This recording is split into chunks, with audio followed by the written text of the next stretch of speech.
Data manipulation language. It is used to manipulate the object by performing insertion, updating, and deleting.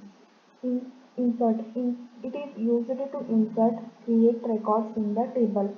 Syntax to insert. Insert into table name values v1, v2, v3. As we have created table, likewise we have to insert a value one by one respectively.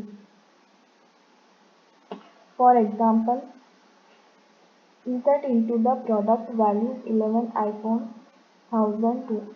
Update. It is used to modify an existing value. Let's see with the example. Write a query to update the phone number of Abdul to 777.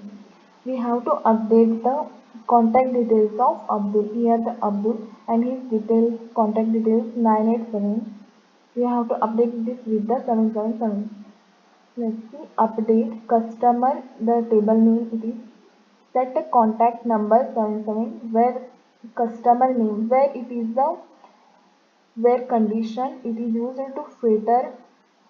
If you don't give the where condition, this contact number will be set to the whole this customer number attribute. Delete. It is used to remove a particular record from the table. This is the syntax. Let's see with an example.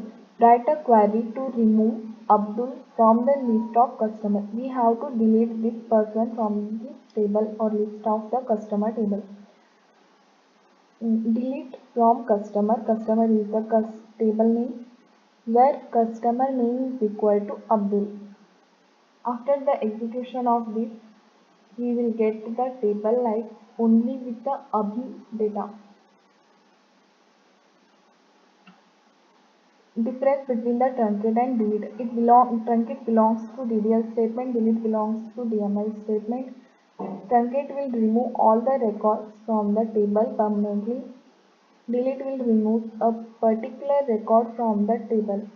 Truncate is the auto commit, delete is the not auto commit.